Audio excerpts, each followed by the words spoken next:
What's going on, everybody? Welcome back to Let's Talk Movies. I'm Brad, Now, Miguel. and I'm going to be a dad.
Yes, you did hear that correctly. I think Miguel said JT let it slip the other day on the show. Not let it slip, but he already knew. But I am going to be a dad. My wife is pregnant. We're having a baby. Congrats. So, I think they were cheers in the they were chat. talking. I thought they were thinking of me, but I just want to Oh, it's confirm okay. it's not me that's pregnant. Oh, It's Julia. So big congrats, guys. Miguel is not pregnant. Although that would be a sight to see, I got to tell you. I would love to see you pregnant. One of these days, Miguel, you're going to find a nice man, and he's going to treat you nicely. I want you to know right now, Sierra's definitely watching this right now. I know. Both of our women just left the chat. I'm just going to go ahead and say that right now. They definitely did. But it's okay. Guys, thanks so much for hanging out with us tonight. Episode number 92. This is just going to be a good old-fashioned Q&A session. We said we were going to do... So here's been the kind of the saga of this. So we said that we were going to do a Q&A at 600 subscribers. And Sierra said left the chat. Yeah. I'm serious. Our ladies are about to leave. So we said we were going to do a Q&A at 600 subscribers, and because you guys it was 500 actually, or five. Yeah, you're right. We said we were going to do it at 500, and then we definitely surpassed 500. Then we got to 600, and it got to the point where again, the last couple of months between like the news of my wife and I having the baby to just like I was sick, you were sick. I moved during the summer. I'm gonna say that right now. He said it wrong. No, they did not just have the baby. What? You the said news of us having the baby. The news of us having the baby. But like, just like everything over the last 2 months, like everything just kind of got like tossed around. So here is the Q&A that we've been promising that we were going to have for literally going on 2 months now. But because you guys were awesome, we got to do it at 650 subscribers instead of just 500. So and listen, it's not lost on us that a lot of that is thanks to Mike and Jay from We Watched a Movie, and JTK from #HateJ on YouTube, and Frank and Darren from the Slaughtered Lamb Movie Podcast. Like, there have been a lot of people that have supported us like entering this community like from day one, and it's not lost on us that they've had a big part in that too. So plus I guess you guys like us. I mean, you keep coming back to I know it's surprising every time when I think about, wow, you're still sticking around. So I know, it's like, very much appreciative. So and much love to all the other top hitting podcasts and YouTube channels out there, like Mike and Jay and all of them. Like, I mean, I couldn't imagine if you were to tell me like 3 years ago that we have this connection / community with like all these other people that share the same common interest of horror and movies in general. Like, I would have laughed in your face. It's such a surreal moment every time I think about it. So I'm very thankful for all of you guys, man. You know, much love, and we appreciate the support you guys have done for us. So for real, man. Listen, much love.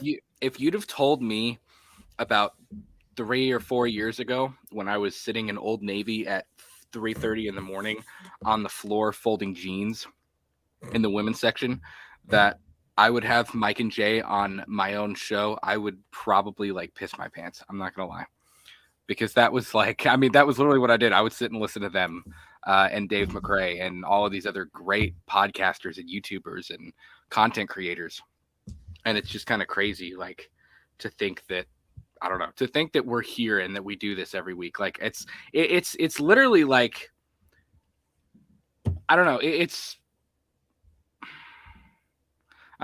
like one of my favorite parts of my week, to be honest with you. It really is. That's so sweet. Thank you, man. I absolutely same here, guys. I just love doing this. It's become like it's a part of me. So also the other big news. Listen, tomorrow night. So here's kind of so Oktoberfest starts officially on Friday, the very first ever Let's Talk Movies Oktoberfest. So let's give you a little timeline of events here. So on, let me see. So on, well, tomorrow night, actually. Tomorrow is Wednesday. Yep, it starts. God. Tomorrow is Wednesday. Can we just pause a minute and say tomorrow is Wednesday? It's going to be Wednesday, my dudes. I know. I can't believe it's Wednesday already. By the way, if you haven't heard, tomorrow's Wednesday. So tomorrow night, our new look drops. New channel, new look of the channel, new backgrounds, new logos for both Let's Talk Movies and for Purely and Simply Evil.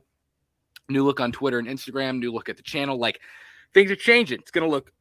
Oh, whoa! That was awesome. That was a chili burp. Everything's gonna look different. It's gonna be horror themed. It's gonna be Halloween themed. It's gonna be awesome. Super excited about that. Been working on that for a long time. That's the other reason that this Q&A kept getting pushed back. Like, all of that time that we weren't having like very many live shows, he and I have been working our butts off, like, for this October. Trying to get this thing off the ground, pretty much. Like, trying to get everything going.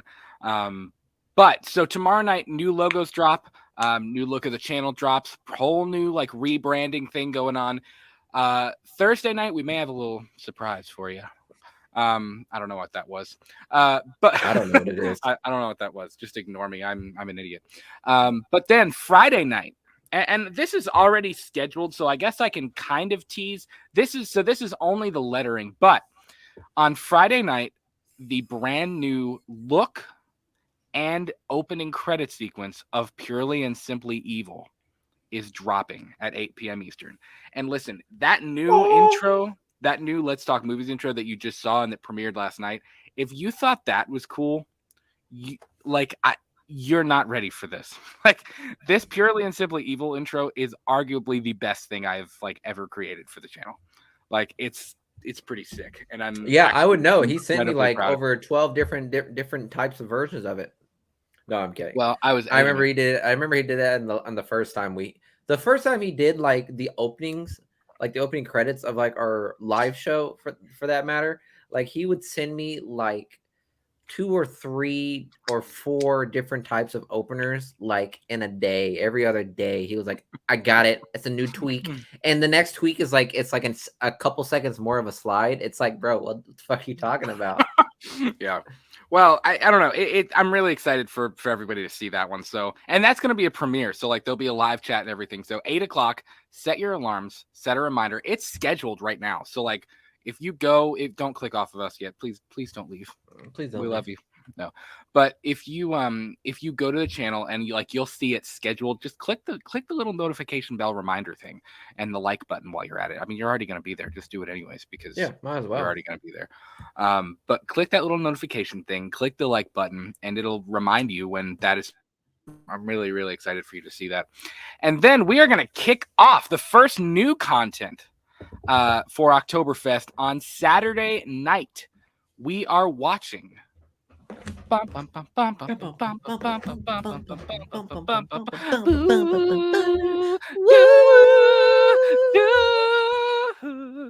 are going to watch Halloween 1978. I know we did this last year,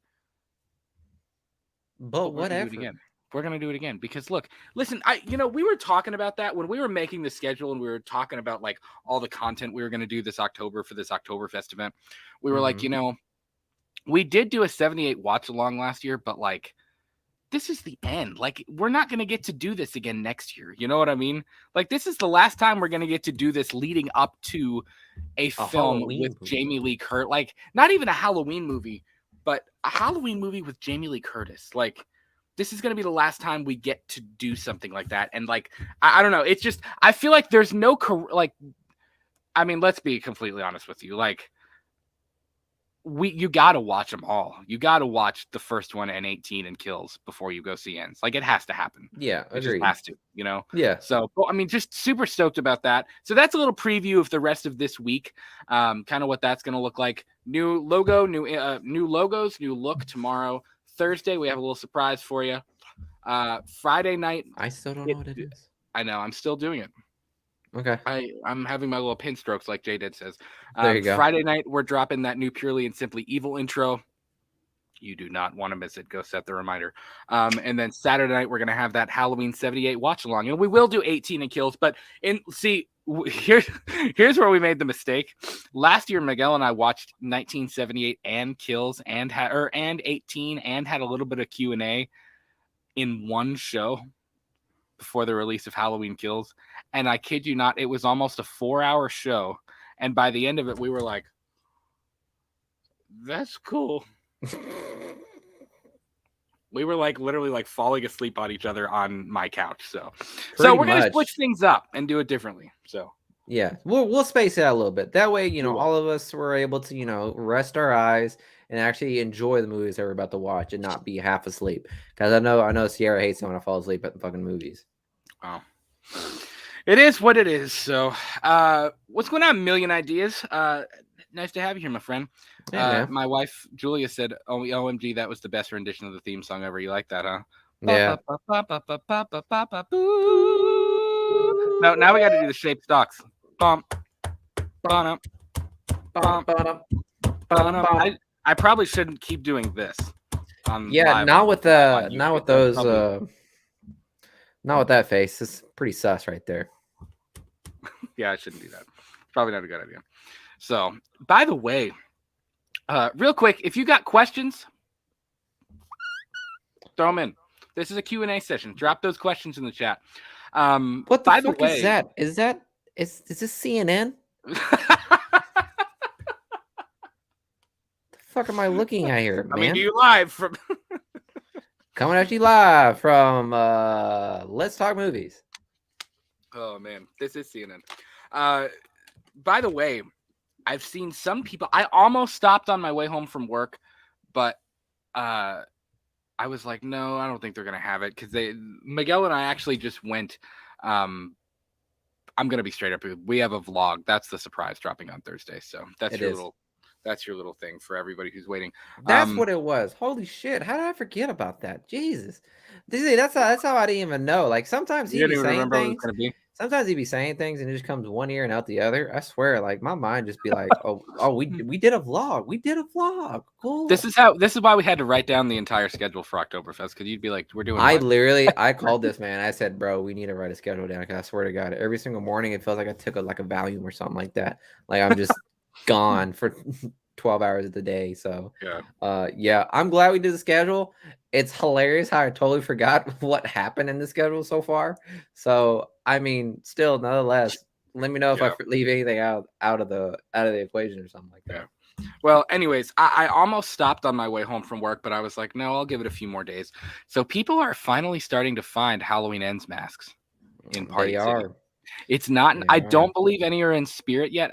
All of the posts that I've seen are people that are going in Party City and finding them. I don't know, like if Party City. Does Party City have that plug? Where'd that plug come from? I don't know. Party City. Listen, Party City always has a banging Halloween section. They really do. Really though? I don't know. We saw different. Now, okay. To be fair, I go like it do be September though, so I give them that credit though. Well, and when I do my vlogs, like when I do like my Halloween horror shopping vlogs, like I go around to different places, like different cities around us. And this is the first one I did with him, so that's cool, ain't it? Well, Miguel was with me on this one that we filmed, and the Party City we went in sucked. It was all like there was nothing in there. And it was so awkward too, because it was the last one we did, and it was like 40 minutes till it closed. So it was literally just me, you, and the two other poor schmucks at the Party City, the associate there. It was kind of sus because they were probably wondering what the fuck we were doing. And it's not like Halloween City. You were like, they know there's some people that like, do vlogs of Halloween City because people are big fans of Halloween City or whatnot. But at a Party City, you know what I mean? It's like there's just like, what are these two grown dudes just videotaping our store? Like, what's going on? Oh, listen, it's I guess I don't know if it's better. I have my work badge on, so I could have been like, I'm corporate. It's weird enough when it's just me because I'm like walking around recording things by myself. But when it's the two of us, we act like asses. So it's it's kind of hard to like.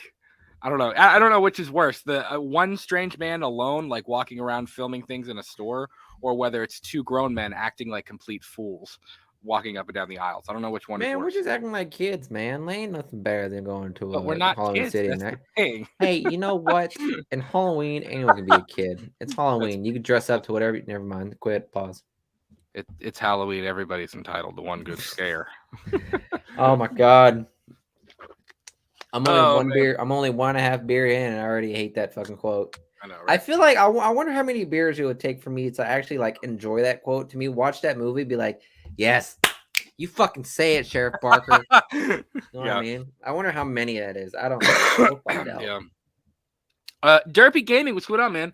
He says, I have a question. He said, is anyone seeing movie re-release of Avatar on the 23rd in theaters? You know what? That's interesting. I might honestly. I mean, I know Brad has his opinions on it, but I mean, nonetheless. You share my opinions of Avatar. I mean, yeah, but like the spectacle of Avatar, like I feel like if you can't watch Avatar, like I feel like everyone got tired of Avatar because it was on FX movies, like at 8:00 every Tuesday and Thursday. So everyone got fucking tired of it. But like if you do a re-release version of it, like in theaters, I feel like in a big screen, it'd be a different type of feel. And I am 100% believer of that. I watch a shit ton of like Top Gun Maverick scenes, like the whole like dogfighting scene in the fucking snowy mountains. I've watched that scene like on my phone, like I don't know how many, an unhealthy amount of times, and it still doesn't hit. It still hits hard, but it doesn't hit as hard as it did in the movie theaters. So that's why I'm low key thinking about like, hey Sierra, I'm sorry, but we're probably gonna go watch Maverick again. So I hope it's still in theaters somewhere. It's gotta be. It's still a blockbuster hit. So yeah, we'll find it. I would go see it. I don't know. We've kind of shared our thoughts on Avatar. Like I appreciate Avatar for what it is, but I also I think Avatar is overhyped, and like I mean there are people that are losing their mind over Avatar: The Way of Water. And I'm just like I'll watch it. Like I'm not gonna not see it, but like I'm also not gonna be like, oh, I gotta get it. Like it's not gonna be like going into Avengers Endgame or Halloween. He's not buying the pre-ordered shirts. I'll tell you that much. I'm not gonna buy pre-order tickets to it. Like if I get there and there's like one seat, I don't know. I will go see the re-release of Avatar, but I'm not like salivating over it like many other people are. So. Boy, hold up. By the way, you just struck a memory with me right now. About there being like the last seat in the movie. Bro, I was in Lexington, Kentucky at this movie theater. I forget what it's called. It's like in next to Rupp Arena. Do you know what I'm talking about? It's like a movie theater room. Oh, yeah. It's the place right next to Rupp Arena. And we were gonna me and a couple of friends, me, Sierra, and a couple of my other friends, we're gonna go watch this Dragon Ball Z, which I mean, yes, obviously you can tell, Dragon Ball Z fan. Okay, yeah, eat a dick. But we decided to go watch this movie, and we were trying to figure out how to like watch it so we can have like a good seating and whatnot. But like apparently there was like a rule in this movie theater where like you can't buy like say there's 2 people here and 2 people here and there's 2 extra seats in the middle, one person can't buy a ticket right there because it fucks up the whole movie going experience. So they say. So you can't buy a single ticket right there. You have to buy 2 tickets right there to be able to sit there. And I'm just sitting here like, what kind of fucking like geriatric like communist shit is this? Like everyone has to go to the movies or no one goes at all. It's like, what the hell is this? I remember I saw that because it was gonna be me, Sierra, and my buddy Ryan, and Ryan was gonna sit next to us, but for some reason he was buying the tickets and he couldn't like click it. He was like, "What's going on?" And it kept like showing up the screen like no one can singly buy a movie ticket if it gives an open space to another seat. And I was like, "What the fuck is this?" That's Take me back to the old days when you could sneak into the movie theaters from the back because you know your friend Jerry over there that's been working at the movie theaters for 3 years can just open the door for you and just go watch a scary movie or any movie for that matter. And no one would bat an eye. No, now every time you have to double check your tickets and make sure you're sitting in the right spots. You know what? I understand that. Okay. I know that's for the movie going experience. But you also got to understand the movie going experience also consists of sneaking in the movie theaters and watching a movie for free. I know that shit's illegal, but I don't maybe when you're like 16 it is. Not anymore. Listen, okay, I get that. It's strategic. The way they do seats now, it's because insane. You got to remember, we live in. It's like I'm going to go watch an Ariana Grande concert. It's unnecessary. How did we get from Ariana Grande concert to because the seats are like you have to sit where you're sitting or else you're going to get your ass kicked out.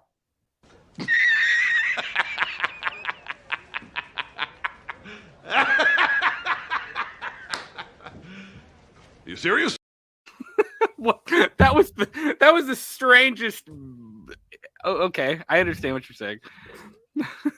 But you also have to remember though, we live in COVID world now where like you got to remember the days of what part of COVID what part of COVID regulates where you got to sit in a movie theater though? But the days hold on. The days of you just buy a ticket and then go pick a seat are over. You have to pick the seat that you are going to be sitting in. Yeah. When you buy a ticket. You know what I mean? Like you can't just like that happened for Halloween Kills. We scooted over because it was kind of packed, so we like wanted like empty seats on either side of us. We dead ass took people's seats, and we had to scooch back down. Like it's like I don't know. I don't know. We live in a different world now where that's like not necessarily a thing, but I didn't. New world, I guess. I'll get used to it. It is. It's a new world. Julia says, if you could live in a movie, what would it be? My mom's in the chat. She has it 2,000% right. She said, me and my wife would live at the Griswold's house in Christmas Vacation. I would thrive at the Griswold's house. That would be the movie. Thrive? That would be the movie universe that I would. That would be the movie universe that I would live in. Is the vacation. Christmas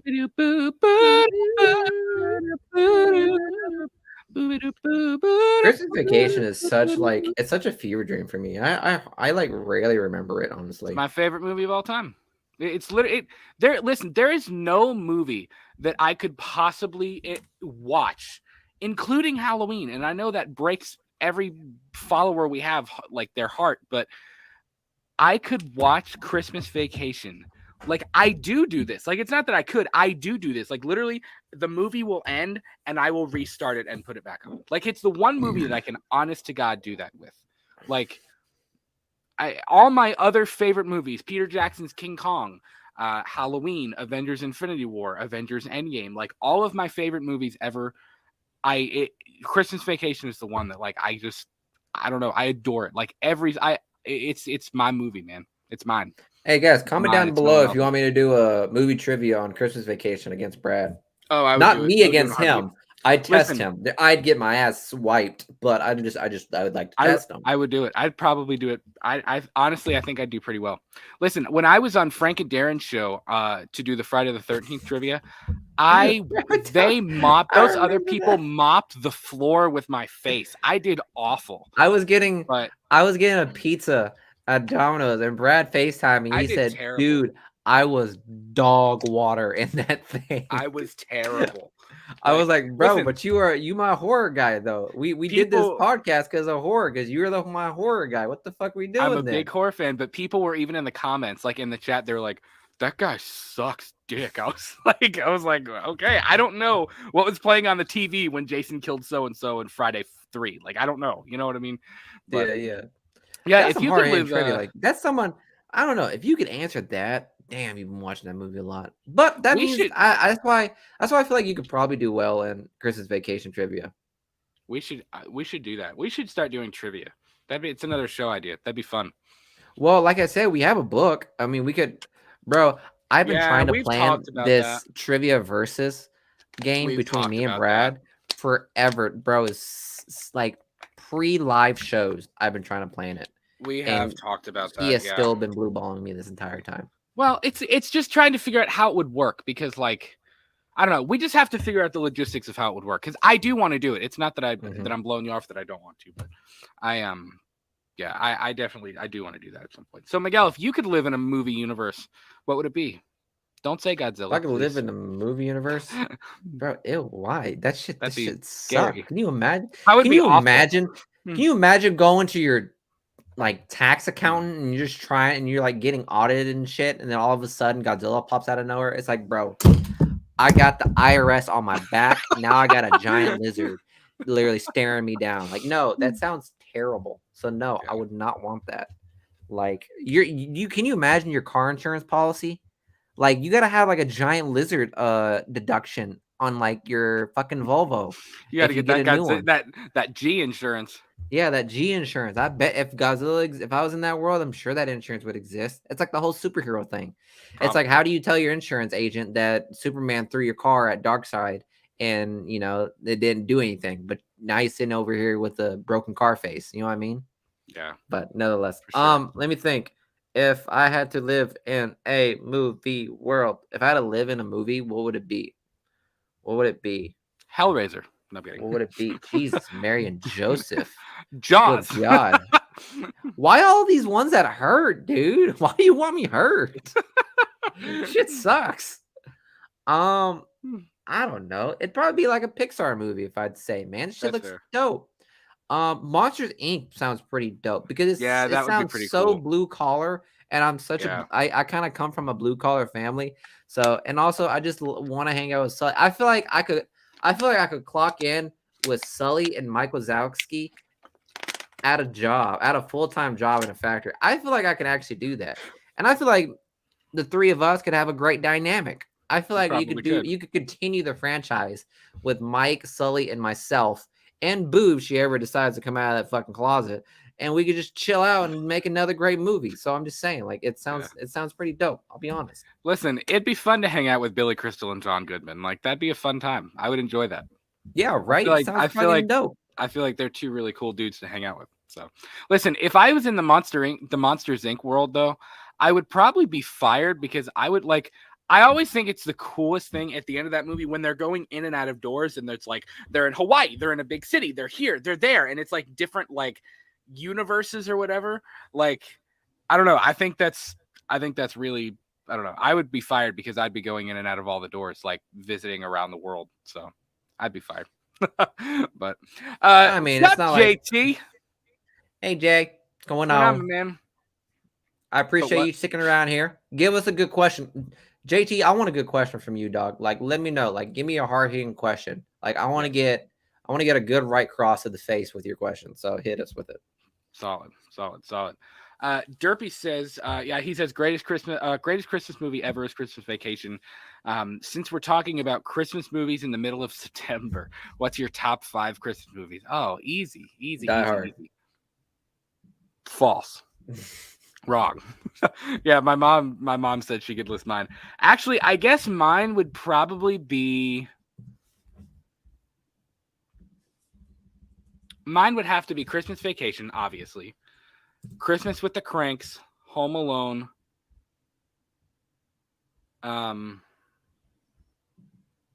Christmas with the Cranks, Home Alone. What am I forgetting? I do like. You're forgetting a lot. Okay, there's a lot of them. I do like Home. Hold on. He's got this, guys. Bro, this is the man that lives the holidays, and he doesn't know his top 5. Elf. Listen, I'm looking down here because I literally have all of my Christmas movies like in a collection, like under, like right next to me, like of like your favorite Christmas movies. Of all of my Christmas, I have my movies like organized, like all the horrors over here in my like Thanksgiving, Christmas are like here.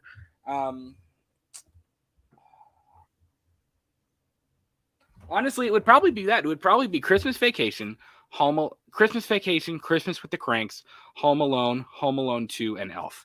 That's probably my goal, like my god tier, like top 5. But I like the Charlie Brown thing. Like that's cool. There was one with what was that one with Matthew Broderick and Danny DeVito called? Deck the Halls. That one was pretty fun. Oh, the Santa Claus. The Santa Claus is a good one too. By the way, did you see they're rebooting the Santa Claus on Disney Plus? I saw that, bro. They need to check on my man right now because he looks a little waxy figured. I feel like that's the wax Santa Claus. Tim Allen. Yeah. Well, Tim Allen looks like the wax Santa Claus now in this reboot. I kind of wondered about that though, because like he looks so old as Santa, like in the trailer for like the Santa Clauses, but he doesn't look that old. Like he looks older as Santa than he looks like in real life, just as normal Tim Allen. Like he doesn't look like he's that old as Tim Allen, but they put that Santa stuff on him, and I was like, dang, like he looks like he's 80. So I don't know. I don't know what it is. Maybe it's just the makeup. I don't fucking know. I don't know if they purposely did that or what, but so Miguel, what are your top Christmas flicks? We're gonna have to do this at Christmas, so we'll have some Christmas content around that time. Let me think. It's Elf is a good one. The Polar Express, Jingle All the Way, the Santa Claus, the first one, and let me think what else. Did I say the Grinch? It's the Grinch. Yeah. Ooh, I forgot about the Grinch. Yeah. Oh, all them great movies. If you guys don't know what Jingle All the Way is either, like you gotta check that movie out. It's fucking hilarious. Miguel Tucker TV, what's going on? He says Jingle All the Way. There you go. Jingle All the Way, motherfucker. Gremlins. Dude, we gotta do Gremlins on Purely and Simply Evil. I love Gremlins. Yeah. I've never seen the Gremlins. I'm not gonna lie. You suck. No. Julia didn't like it. I was like, I think you're gonna like this one. She was like, is it horror? I said, not necessarily. It's like funny horror. Like it's not really supposed to be scary. It's just like, I don't know. But she didn't like Gremlins. I think Gremlins is awesome. I've always loved Gremlins. So I never really seen it. Like you guys, like they always talk about we were doing the Halloween vlog, which now is all coming back to me, and there was like some gremlin mask. Am I right? Is that the gremlin? Mm-hmm. Yeah, and he was like talking about it. There was Gizmo and there was Spike. Spike is the evil one. He started naming them, and I was like, yeah. I did not know it. Yeah. Julia said they're such strange little creatures. I believe it.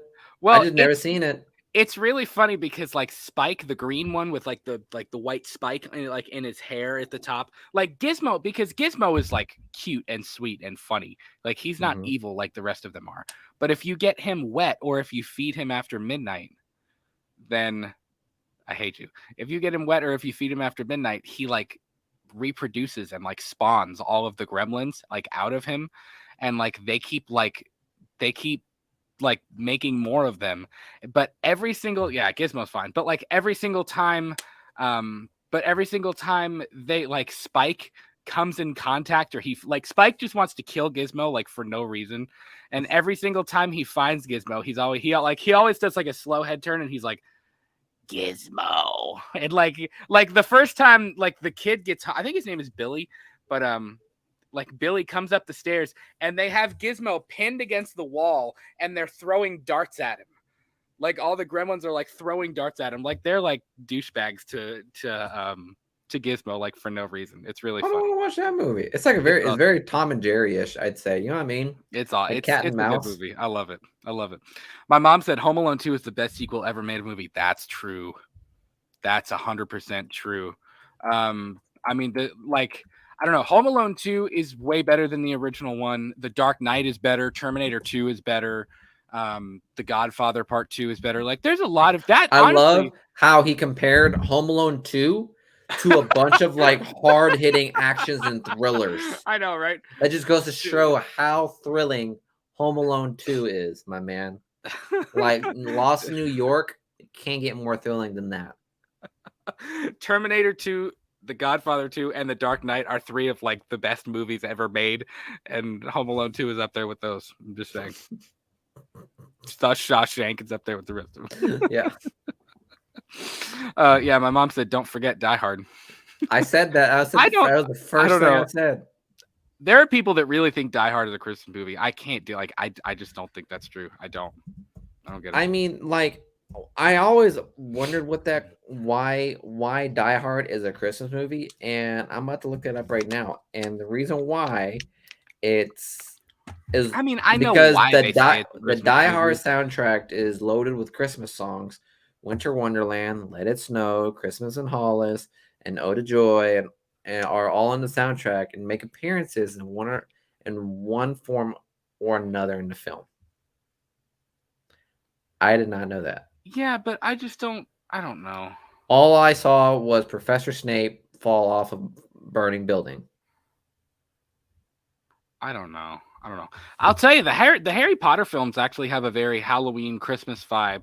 Like they hit all listen, the Harry Potter movie is during the school year. It's during the start of the school year. That's where all the holidays start. What do you mean? They managed to make each movie feel like Halloween, Thanksgiving, and Christmas all rolled up into one like one ball. Like they managed to do it well. Like it feels like Halloween, and then the next minute it's snowing, and they have scarves on, and there's Christmas trees everywhere. It's like oh, here we are. Like yeah, it's like for some reason, no matter what year it is, they're always wearing a sweater. I don't like that. Are you telling me it's always less than 70 degrees at Hogwarts? I'm a little nervous. I'm a little sus about that because they're always wearing sweaters. Like, bro, they're always wearing sweaters, right? Like, it's kind of freaks me out. Like, bro, like, where is that at? Because that sounds fucking nice. Fall. This sounds great, my man. The dude tackled Voldemort off of a building wearing a sweater. Yeah. You know, at some of these Halloween cities, they were like selling like Hogwarts gear, and it was like sweaters, and I'm just like, bro, can you imagine the quality of that fucking sweater? Ugh. I think it was probably made of the yarn that you get at Walmart. Like that's how like bitter and scratchy that thing is, and like I can't imagine putting that thing on. And yeah, I just can't. No, there was one time. I told Brad this one day when we were doing the vlog. I said like, bro, it was like a 60s or 70s like party like costume. Bro, that what the guy was wearing, that shit looked fire as fuck. I was tempted on buying it and just wearing it in general. Like that rain jacket looked pretty dope. I was like, sure, why not? I'll buy it. Yeah. J-Dead's in the chat. What's going on, J-Dead? Hello, friend. I saw a good one a minute ago where it was Derpy. There it is. Derpy asks, so my question here is, what is your top 5 Tom Hanks movies? But the Toy Story franchise doesn't count. Now, I have a question because this changes my answer. Does Toy Story 1 count? No. Because but why does Toy Story not count? Because it's pretty easy. Of course it's easy. It's like his most notable movie. No, it's not. There's so many other movies other than Pixar that he's been in. All right, whatever. Obviously, you got to go for Forrest Gump. Like, duh. God, without Toy Story, I can tell you right now. It's a beautiful day in the neighborhood. Castaway. Beautiful Day in the Neighborhood. Sully, The Green Mile, Forrest Gump. Oh, The Green Mile. And Castaway. God. That's my top 5. Forrest Gump, Castaway, Philadelphia. Not bad. I don't know which. Julia's going to kill me if I don't put Sleepless in Seattle or You've Got Mail on there.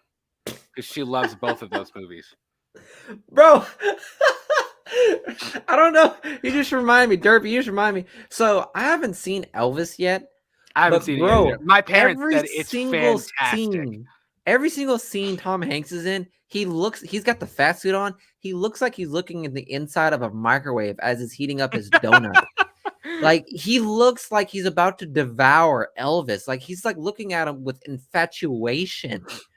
And I was like, bro, give Tom Hanks an Oscar because this man looks and is acting like he's hungry as fuck. So I can't, because I have yet to see the movie, but I've seen scenes and all I see is Tom Hanks like. Let me see if there's any for like 5 minutes every scene. It's like, bro, I would not want Tom Hanks looking at me like that. I don't care how much of a wonderful man he is. Derpy, I don't know if I can answer this question. You're like, yeah, that's a good one too. I had to look up. I looked up Tom Hanks movies to see if there were any I was missing. That's another one. Crap, man. I don't know if I can do this in 5. Like you also have A League of Their Own. You have The Bird. You have Big, Splash, Turner and Hooch. You got Catch Me If You Can. God, Apollo 13. He was in Apollo 13, wasn't he? Yep. Yeah, he was in Apollo 13. Like, I don't know. That's a hard. He was in Big. Big is a good one too. Yeah. You know what I will not be picking is The Polar Express. Good Why? God. The Polar Express is more of a horror movie than most horror movies. Oh, eat a dick. Their eyes read another meme and tell me something else. Like opposite directions and stuff. Dude, The Polar Express is weird. It's actually beautiful. It's a beautiful movie. It's weird. It's weird, bro. Santa turns around and he's looking like the dude in Pan's Labyrinth who's like that dude. Let me see. I don't know. It's weird. The Polar Express is a weird one. I don't know about it. I don't know. He also did like the whole Da Vinci Code and all of that, like the Da Vinci Code sequels and stuff like that. Saving Mr. Banks, Captain Phillips. I don't know how to answer that question. I really don't. What made him so scary? If I had to, okay, final answer. Oh, he's talking about the elves. Yeah, they were kind of freaky. Final answer. I already got mine. Philadelphia is definitely on there. The Green Mile is definitely on there. Castaway is definitely on there. Okay. Julia, I'm sorry. And my mom, I'm sorry. But You've Got Mail and Sleepless in Seattle cannot be on there. They just can't because there are ones that I like more. I like both of those movies, but A League of Their Own has to be on there. God, Turner and Hooch is a really good one. The Money Pit. That's another good one too. I don't know. Look, man, it's like a hard-hitting question. Like you gotta pick. Like there's no. See, I stuck with what I said because those are the first 5 that came in my head. Because the reason why, because I go back and watch them and enjoy them. There's so many good ones. I know, and you were talking about like Toy Story. Toy Story is such a cop-out for a Tom Hanks movie because it's like, yeah, of course he's in it. You know what I mean? Though? Is it? It kind of is. Yeah. Okay, would it be a cop-out if you were talking about Tim Allen movies? Yes, to say Santa Claus and Toy Story. Yes. Could you include the Santa Claus? No. Why? You have to pick something. If the question is like, what's your favorite Tim Allen movie? It's pretty easy for you to say because you'd be like, oh, the Santa Claus. But then to actually make it hard, you'd be like, without the Santa Claus. It's like a curveball, man. I don't know. That's my 5. I have to. What are your absolute 5? I already told you. It was Sully, A Beautiful Day in the Neighborhood, Castaway, Forrest Gump, Green Mile.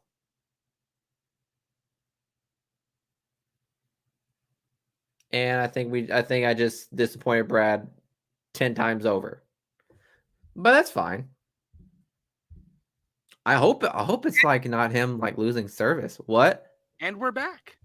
What happened? I have no idea what happened. Okay. It didn't want me here anymore. That's all. I was looking at my. Huh? I was looking at my like Wi-Fi router because my Wi-Fi router has been I don't think crapping out because we live that budget life. We live that budget Wi-Fi, dog. And if I'm not mistaken,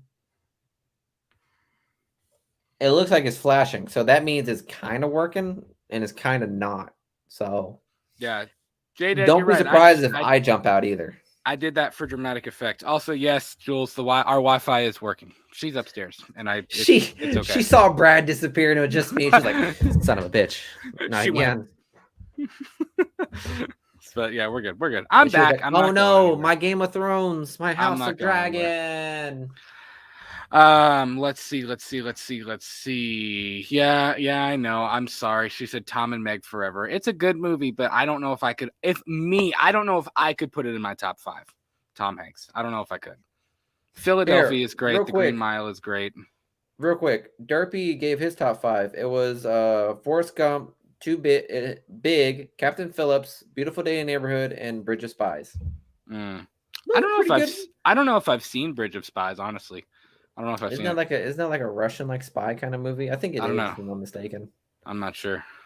I'm so surprised so many people just kind of gloss over like A Beautiful Day in the Neighborhood. You gotta be honest, man. Tom Hanks. I said Tom Holland, I think. Tom Hanks. Wrong Tom. There's too many Toms in Hollywood. Did Fred Rogers right? Yeah. Like he made him. He embodied him for that movie. Jay did. I do like Saving Private Ryan, but Saving Private Ryan is one of those movies where it's like I can't. First of all, I'm not really a big war movie person. Like I'm not super into watching war movies, but like I don't know. I can't do Saving Private Ryan a lot. Like every once in a while, I'm okay to watch it, but like it's too dark to do it all the time. I don't know. Mm-hmm. Jay did ask another good one. What's your favorite documentary of all time? That's a good question. Well, my fave documentary. 2 come to mind for me, and they're 2 completely different things. One on a fun note.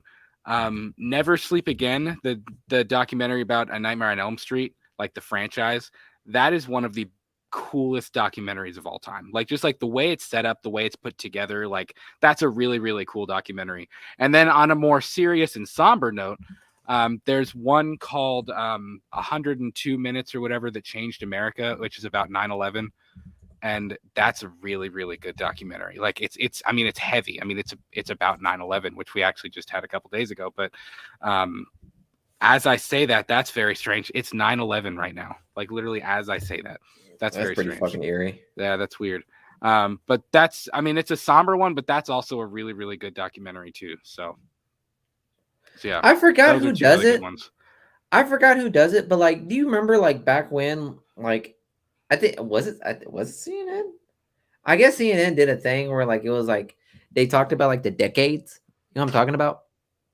It was like the 70s and then the 80s and then the 90s. Yeah, where they just did like a documentary on everything that transpired. Those are good too. Yeah, fucking loved it. Yeah. I loved it. And what else? I'd say Michael Jackson's "This Is It." It's not necessarily a documentary, but it's like just like a follow through of like what the show could have been, you know, because like I don't know if you guys knew, like Michael Jackson died. I think it was like 2011. I think he died. Oh, I think it was like 2009. Let's see. No, I was going into high school, wasn't I? Michael Jackson. Oh, that's wrong. I saw 1958, and I was like, that ain't it. Yeah, he died June 25th, 2009. Born August 29th, 1958. He died in LA. In 2009. Yeah, that was and he was like prepping for this massive like worldwide tour of like, you know, he was this big old spectacle. It was gonna be huge, and they just end up, you know, his doctor killing him. But nevertheless, they, you know, we're just gonna go right there. They just filmed the whole process of what he was trying to prep for the show, and the show was kind of sad because you just see all the love he had in his art. Oh, I know another one for me. If we're talking music documentaries, Bullet in the Bible, which is the Green Day documentary about the American Idiot tour. That's a really good one too. Yeah. And that's interesting because like it's like a live concert, but like it's one of their live concerts from 2004, but it's got like documentary blurts like in between where like they're talking about each other and like they're talking about the tour and the album, and like that was already such like a not controversial, but like it was already like a boundary breaking album anyways, just because of like what it was about. Again, if you don't know, I'm a insane Green Day fan. Like they're like my number one, But they actually, in the documentary, when they were in Europe, because they actually, the concert is at, I think it's not at Wembley. Where is it at? I forget where it is, but it's somewhere in England, and it was huge. It was like a record-breaking show for England. And when they were in Europe for that American Idiot tour, they went to the Holocaust Museum, and in a case, they have a Bible that's open with a bullet stuck in the middle of the Bible in the Holocaust Museum. And that was, and Bill, like, at one point in there, he was like, how eerie and how, like, meaningful is that? Like, you know what I mean? Like a Bible stopping a bullet. Like if somebody would have put that up and like that would have saved them. Like that's haunting right there. So that's how the documentary got to be called Bullet in the Bible. So that's a good one too. There's a lot of good documentaries. And that was in a Green Day like documentary. That's in a Green. I mean, it just, I don't know. That's so fucking hilarious. It's so called, like, ironic. Yeah, that's what it's called. Yes. That's cool. Yeah, it's a good one too. So there's a lot of really good documentaries out there. Food Inc. That's probably it's kind of like see, between me and Brad, we had to go there. That's such like it hits hard at home for the both of us because like I feel like had to watch it. We both had the same biology teacher, right? We were forced to sit and watch Food. Yeah, Mrs. Lovely. Yo, shout out Miss Lovely. Yo, you a straight G. But she forced us to watch Food Inc. And she gave us this whole speech about like what it was gonna be like and all that stuff, where you're gonna watch. But what I loved about her so much was the fact of how real she was. And because like we were all kind of hesitant at first, but then she was like, listen, guys, you're gonna watch this documentary. It's gonna be about an hour and a half, and I kid you not, you're going to swear off meat after this movie. But then I promise you, as soon as that bell rings and your parents take you home, you're gonna go straight to McDonald's and order a Happy Meal.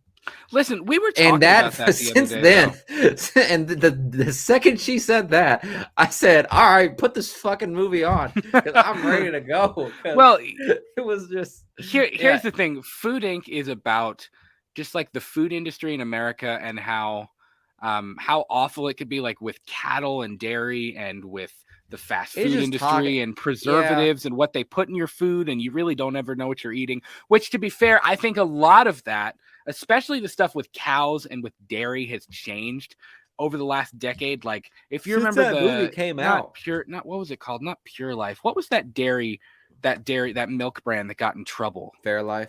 Fairlife. That's what it was, bro. I swear and they got in trouble for like that video, hurting the cows and stuff. Yeah, and that video of them hurting the cows probably gets resurfaced like every single year. And every single year, people think that it's like, oh my god, I can't believe this is happening now at the farm. But really, like, that happened. That like, shit was like in like that was back when Food Inc. was being like filmed. That was in like 2012. Yeah, like it's. Yeah. I don't know. I think a lot of that has changed, but I mean, a lot of it, like with McDonald's and with like different fast food chains. I feel like they've been doing a lot of that. I feel like they've been doing. Better over the years because obviously like food health has become like very mainstream. It's no longer like a thing that the niche group people do. Like it's like everybody's like conscious of what they're eating. So like fast food industries have to be like semi, obscure with their shit. Yeah. J-Dad said, I'll eat a Big Mac while watching Food Inc. and IMAX. Fucking we already right. got so much stuff pumped in us the first few. See, here, honestly, and I don't know what this says about me, like, and my health, but, like, honestly, the part that bothered me wasn't as much like the eating the fast food and stuff. There were two things about that always stuck out to me, and it was the E. coli thing, because there were E. coli outbreaks, like, for a while with meat, because, like, they weren't cleaning it properly. But the thing that it's because people would take shits and not wash their hands and then go flip a fucking burger. I've worked in the fast food industry. I've seen that shit. Well, the thing that always bothered me though was the fact that was like how they treat the animals, like seeing them like push cows with a forklift and stuff like that. Like I do eat meat, but like I think there's a proper way to do it. Like I don't know. I don't. That really bothered me, like seeing them treat animals the way that they treated them in that doc. That was the thing that like really got me, that really, really bothered me. So yeah, my mom said Bowling for Columbine is a good one. Anything by Michael Moore is a really good one. Fahrenheit 9/11, like there's a lot of really, really I'm kind of wait. What? Bowling for Columbine? What is that? Yeah, it's a documentary about Columbine, but Michael Moore is like he's a really good. He's a What? he's a really good filmmaker, and he makes documentary films about politics, and he does some really good ones. I like him. A lot of people can't stand him. I have always really liked him and really appreciated his work and what he's done. So, Sierra had said, "Why has nobody mentioned Castaway?" I mentioned Castaway. You mentioned a couple of times. Wilson! I meant the Castaway is a great movie, man. I love how you two are in cahoots in the comments. Like, come on. Well, what can I say? There's a right side and a wrong side, and we both fall on the correct one. She also said that I'm on the wrong side on this one too, for fuck's sakes. I'm telling you, like, I'll watch it, but Polar Express is weird. I don't know, man. It's just in high school, throughout middle school, like during Christmas season, like that was the most generic thing to put on. It was never like Santa Claus. It was never the Grinch. It was always the Polar Express for me. Like they always played it, and it's like, all right, fuck it. I guess I'm gonna go see Tom Hanks sing about fucking chocolate. I get hot chocolate for like, we got another chocolate. Period. They got hot chocolate. So like, yeah. Well, and then you have the kid in the yellow shirt. He's got the real nasally voice. Like this. Oh my god! By the way, Sierra was just talking about like how I have such a nasally voice. Do you agree with her or not? Right now, do you agree with her? Do I have a nasally voice? I feel very put on the spot. No, like the second you said that, I was just thinking. It just got me thinking. Do you think I have a nasally voice? I don't think so. I mean, you hear that? All right, cool. We're good. Sorry. Is she there with you? I just remember. Yeah, she's checking out the show right now. I don't know. I mean, maybe sometimes. I don't know. That's okay. Okay. Jada says Tom Hanks would be great as Jack Torrance in The Shining. Julia loves The Shining. She said she's down for Shining remake. I don't know. Honestly, I never really was a huge fan of The Shining. I've appreciated it as I've gotten older a little bit more. And honestly, Dr. Sleep, if you've seen Dr. Sleep, which is the sequel, I like Dr. Sleep better than I like The Shining. I think it's a better movie. I do. Dr. Sleep? I haven't Dr. Sleep that's with Ewan McGregor, isn't it? Yeah, it is one of the best sequels I've ever seen of any movie, like not just horror films. Like it's one of the best horror sequels, but it's one of the best like sequels, period, to any movie. Like I feel like the biggest compliment you can give a sequel is if it makes you appreciate the first one even more than you already did. And seriously, Dr. Sleep makes me appreciate The Shining so much more than it did. I mean, and it's a slow burn, like it takes its time. The cast is really good. Ewan McGregor is good. The way he gets like pulled back into the stuff at the Overlook, and like it's done really, really well. So I'll have to check it out. Yeah, we'll need to do that on Purely and Simply Evil. We'll do a Stephen King whole section on that. So what, the whole Stephen King universe? Yeah. Yeah, I'm down for that. Yeah, we'll do different ones. Let's see.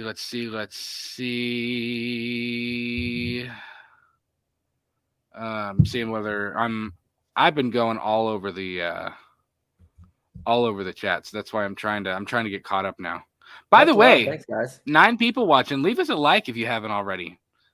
What, as the YouTubers say, smash that like button. Go ahead and drop a bomb on that like, guys. I know. I couldn't do it. All these YouTubers that are like just like whatever. I'm like, calm down. Like, would you chill out for a minute?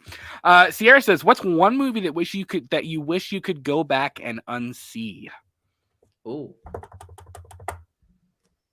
that's a good question. Let me think.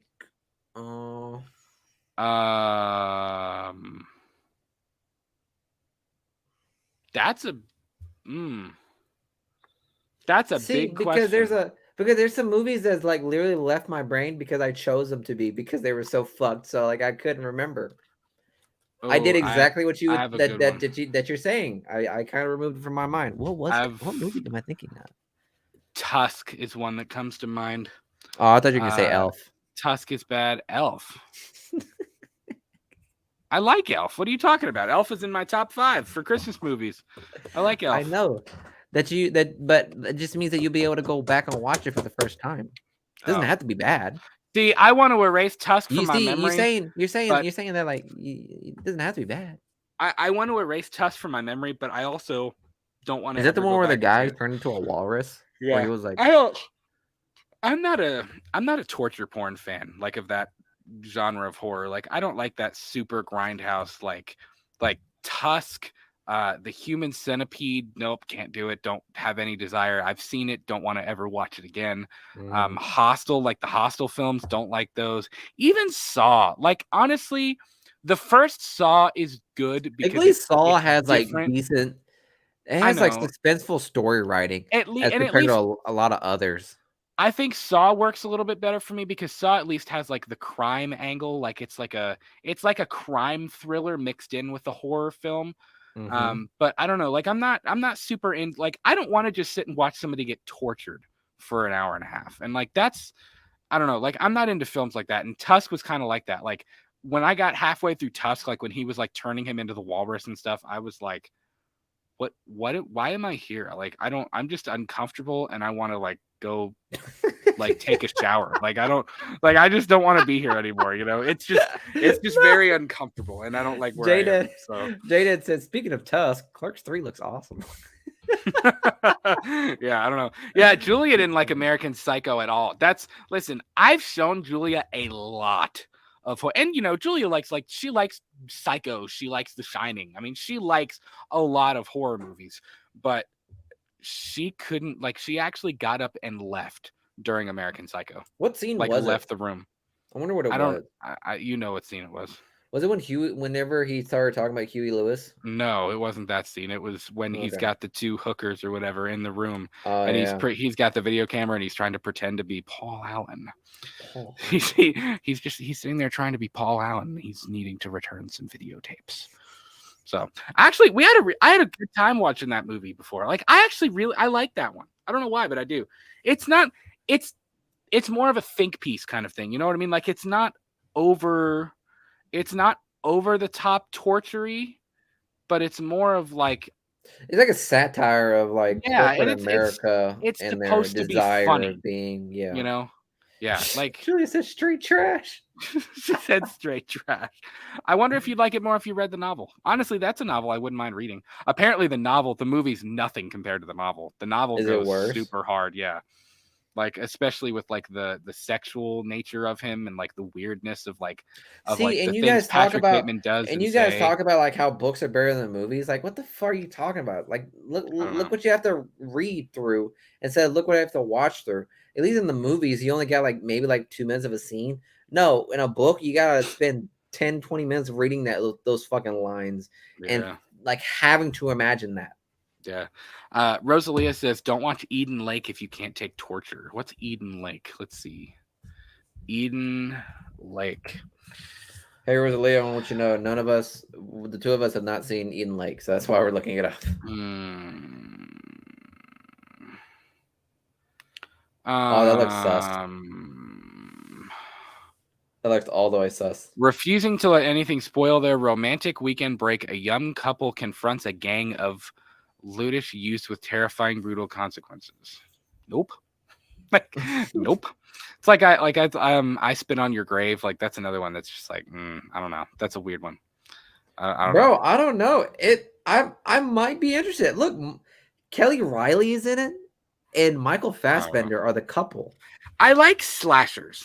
I love zombie movies. Like there are certain subgenres of horror that I'm not really wild about, but I like paranormal movies. I like, you know, I'm a slasher guy though. I like Michael. I like Jason. I like the one, like Halloween is so good because Halloween has a continuity. It has a story to it. You know what I mean? It's got the good versus evil thing.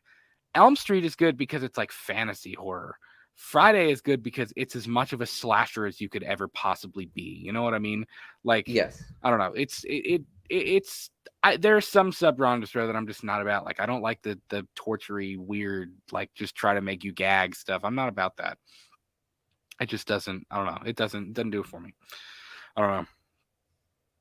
There's a couple like, I mean, the way you don't like torture like porn movies.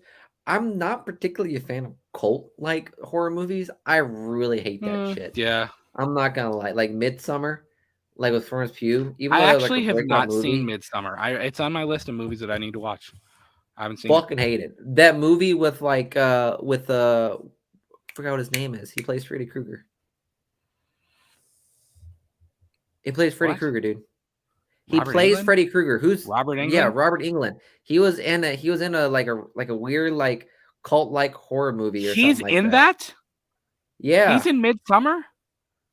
No, dude. He was in a movie. Oh. He was in another movie that had Oh, I something to understand do what with you're like saying. some southern cult like thing. Oh, And I was like, I think it was the what? Crazy or something like that. But like, yeah, The that type of Crazies? movie. No, I don't think the Crazies is like a zombie movie. No, it's not. Okay. Let me see. I'm sure I can find it because that's probably one of his better known movies other than Nightmare on Elm Street. I don't know. Let me see.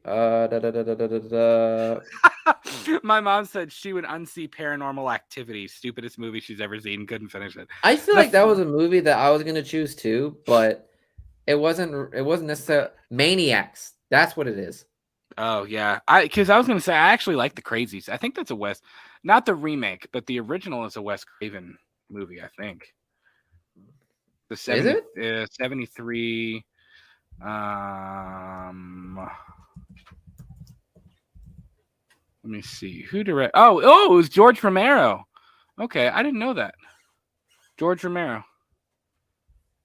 Yeah, I did not know that, huh? The Crazies. I did not know the Crazies was a. I didn't know that was a remake. And he's out again, guys. Well, I'm gonna hope that he's gonna come back because yeah, I don't have control of the chat. You know what's so interesting? I'm the one that pays for the StreamYard, but yet he's the one that controls the whole entire thing. I'm gonna say that right now. That's a little bit of shade. I don't know why it keeps kicking me off. It's pissing me the hell off though. It's fine. I don't know why I'm doing that. Anyways, yeah, the Crazies is the Crazies is a pretty good one. I don't listen. The first Paranormal Activity is okay. The other ones, I'm kind of like, okay, how many more times are we going to do the same exact thing? But I remember, and I distinctly remember this, like when I first started getting into horror, I guess I was probably like around in middle school. I heard everybody talk about the Blair Witch Project. And listen, I know that like for somebody who like, I was a little too young to experience like the marketing and stuff for the Blair Witch Project, but when the Blair Witch Project came out, I understand that they marketed that movie like because found footage was not a real thing, you know. Found footage was a very Blair Witch was the first. Blair Witch was the first found footage film out there. Like honestly, I think it really was, and it was marketed that way. If I'm not mistaken, it was. Well, that's the thing. Yeah. It was. I could see why people were terrified of that movie because it was marketed like it was like it was a real thing that they just found out in the woods and people were terrified of it. And I remember when I started really getting into horror films, like people talking about like the Blair Witch Project is like the best movie they've ever seen. And it's so amazing. But I've never been wild about it. Like I'd have off-screen suspense right there, man. For me, that's what like, it is. It just feels like a camera going for an hour and a half. And then suddenly it just ends. And I'm like, what was that? Like, what did we see other than sticks on the ground in the shape of people and people running and dropping the camera in the woods? Like that was I think it was the Blair Witch Project 2, if I'm not mistaken, where you actually saw someone or something, I guess. So I don't know. I don't know. But that I don't know. That's an interesting one. So let me see. J-Dead says, do you believe in anything paranormal or supernatural? Any real experience in it either? My mom could give you one right off the bat, and I'll tell that story in a minute. Do I believe in the paranormal or the supernatural? Like, of course I do. Like I'm somebody like I say I'm like a Fox Mulder, and I'm not quite to that level. But I do believe that like I'm somebody that like I believe in the possibility of anything. Like I'm not like I don't necessarily count anything like aliens, ghosts, like I don't count that stuff out. You know what I mean? Like I mean, have I seen or have I personally seen anything that I'm like, yep, that was a paranormal experience? No. The one that like I know my mom said that like I freaked her out when I was a little kid. Like I do believe in it. Do I remember anything? Dang, Johnny putting No. his business out there. I know. Well, I'm about to tell that story in a minute. Like, do I remember seeing anything? Do I have any like personal experiences with it? Not necessarily, but I do believe that it's possible. Just, I mean, aliens are the same thing. I think the odds of Earth being the only planet, and we know there's water on other planets, we know there's bacteria on other planets, you know, there are living beings out there, but like we're talking like intelligent living beings. Mm-hmm. I think the idea that Earth is the only planet with intelligent life on it is like, yeah, I think it's ridiculous. You know what I mean? Honestly, I think it'd be. I know, right? Bold of y'all to assume we're intelligent. I know. Well, humans are not very. I mean, we are intelligent, but we also make really, really stupid, piss poor decisions too. But yeah, so I mean, I believe in that stuff. I wouldn't count any of it out. But before I tell my story, Miguel, how about you? The paranormal, supernatural, extraterrestrial. Da dee da da dee da. Oh, dude, I'm a very superstitious kind of guy, man. Like, I don't fuck with the war. I don't fuck with any of that. I don't fuck with the ghouls. Like, nah, dog. I think that shit do be real, but I don't particularly fuck with it. That's all I'm saying. Yeah. My dad would tell me a bunch of stories back at home when he would like, you know, deal with all these fucking like, you know, what's it called? Mythologies back at home. And like for some reason, he would tell me all of these stories of all of the mythology back at home. And for some reason, I would just think that, yeah, there's for sure those creatures will definitely be in Richmond, Kentucky. Yeah, for sure. 100%. Like me thinking that they would travel across the fucking border just to meet a poor little Salvadoran in good old Kentucky. You know what I mean? But you realize like, Kentucky is supposed to be like one of the most haunted places in America, though. Okay, you know what? But that's what I'm saying. We got plenty of ghosts here. So why would they bother saturating the ghost market? You know what I mean? Yeah. I don't know. There was a time I was really into like the Paranormal Activity stuff, like not the movie, but like watching Ghost Adventures and Ghost Hunters and Paranormal State. And like, if you remember like some of those older paranormal shows, which I know they were not all true. And I know that they're not necessarily faked, but they're also not necessarily like 100% real either. You know what I mean? Like, it's like, okay, it's like you didn't put that there, but it also didn't get there like on its own either. You know what I mean? Like, it's like just little things like that. Like, I know they're not 100% true, but I used to be really into that. But so what my mom was talking about in the chat, when I was mom, I had to have been, I mean, I don't remember this. I don't. But when we lived in Florida, when I was a kid, I got home. We got home with my mom. And I guess like our house had, like when you walk in the door, it had like stairs up to a landing and there was a mirror right there. And when we walked in, I guess I told her that I saw somebody standing at the top of the stairs. And she was like, what the hell are you talking about? Like, there's nobody there. And I was like adamant. I was like, there is a person standing at the top of the stairs, like right there. And she like took me and left and like waited for my dad to come like clear our house. And there was nobody there. Like there was nobody in our house. So I'd be like, no mama's way, man. Get the fuck out of here, shit. Get that shit out of here. It ain't about that. So, but yeah, yeah, so that's what she was talking about. War. It ain't about that life. I don't remember that. I don't know, but yeah, I would say the ghost wiped his memory. Something, you know. The ghost pulled like a Men in Black, be like, you didn't say anything. It's like in Harry Potter when Dumbledore puts his wand up to somebody's head and like steals a memory out of their brain, like that kind of thing. Yeah. I don't know. But yeah, I don't know. So It's interesting. Rosalia says she at her mother's antique shop she hears weird noises sometimes. I believe it. You know how many ghouls are in fucking jars and lids? Like, there's a lot of them. Believe it or not. What is this, Aladdin? Like, what are you talking about? Like, just like rub the bottle in a genie, like, you know, a genie comes out. Bro, damn it, anything can be haunted. You don't know that shit. Fair. It doesn't have to be a house. It can literally be a piece of object that can be haunted, and you wouldn't even know. That's fair. Yeah. Yeah. There's a place. For all you know, that lamp could be haunted behind you. There's a place I think you wouldn't even know. It's just south of Cincinnati. It's in northern Kentucky. The most demonic demon is in a fucking Annabelle doll. Fair. Think about it. There you go. Listen, there is a place in northern Kentucky. I've never been there, and honestly, I don't know if I could bring myself to do it. I would like to go, like Waverly Hills. No. Waverly Hills in Louisville. I would like to go there. But this place I'm talking about in northern Kentucky, just south of Cincinnati, I don't know exactly where it is. I want to say it's in Alexandria, which is up north of us, like up there at the top of Kentucky. But there's a bar called Bobby Mackey's, and I think it's like you can go in there and drink and whatever. Yeah. Julia said Bobby Mackey's.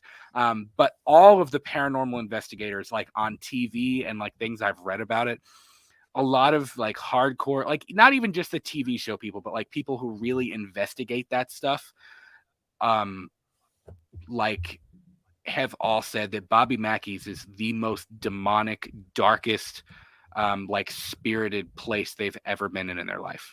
Like I think they actually like nicknamed it the doorway to hell or something like that. Like it's supposed to be incredibly like just dark and dreary. And yeah, like Julia said, she knows people who gig there. Like it's not like it's closed down and abandoned. Like it's a bar. Like you can go there and drink and do whatever. I don't think I'd want to go there and drink, but I mean, I would. I don't know. BuzzFeed Unsolved did an episode on it, man. It's not that scary. She said there's a mechanical bull. Yeah. That's what all the demons do after hours. They're like, hey guys, like they're sitting there like riding the mechanical bull when everybody leaves at night. So who is Bobby Mackey anyways? I don't know. Whoever the bar was named after. Sierra said, I will never go there with you all. Well, listen, I don't know if I could go there. I could do Waverly Hills. I could try that.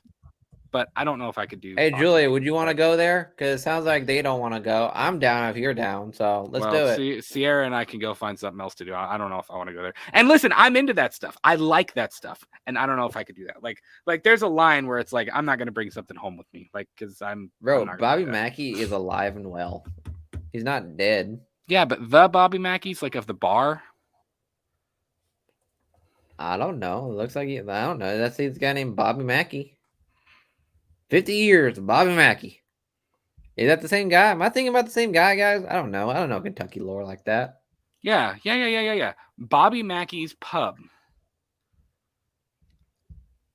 I know it's a pub, but like America's Honky Tonk Bar.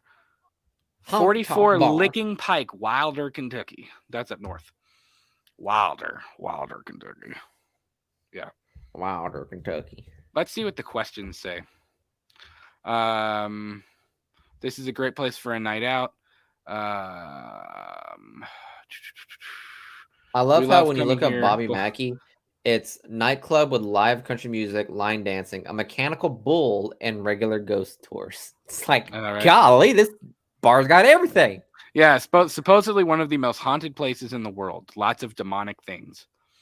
Yeah, I don't know about that. I don't know if I could do that. It sounds pretty sketch.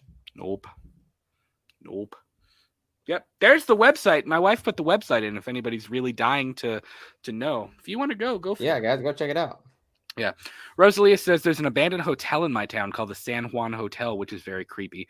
Yeah, there's a lot of places. Well, here's the thing about Kentucky. A lot of and this is not just where we're from. This is Lexington. This is Richmond. This is Northern Kentucky, Southern Kentucky, Eastern, like everywhere in Kentucky.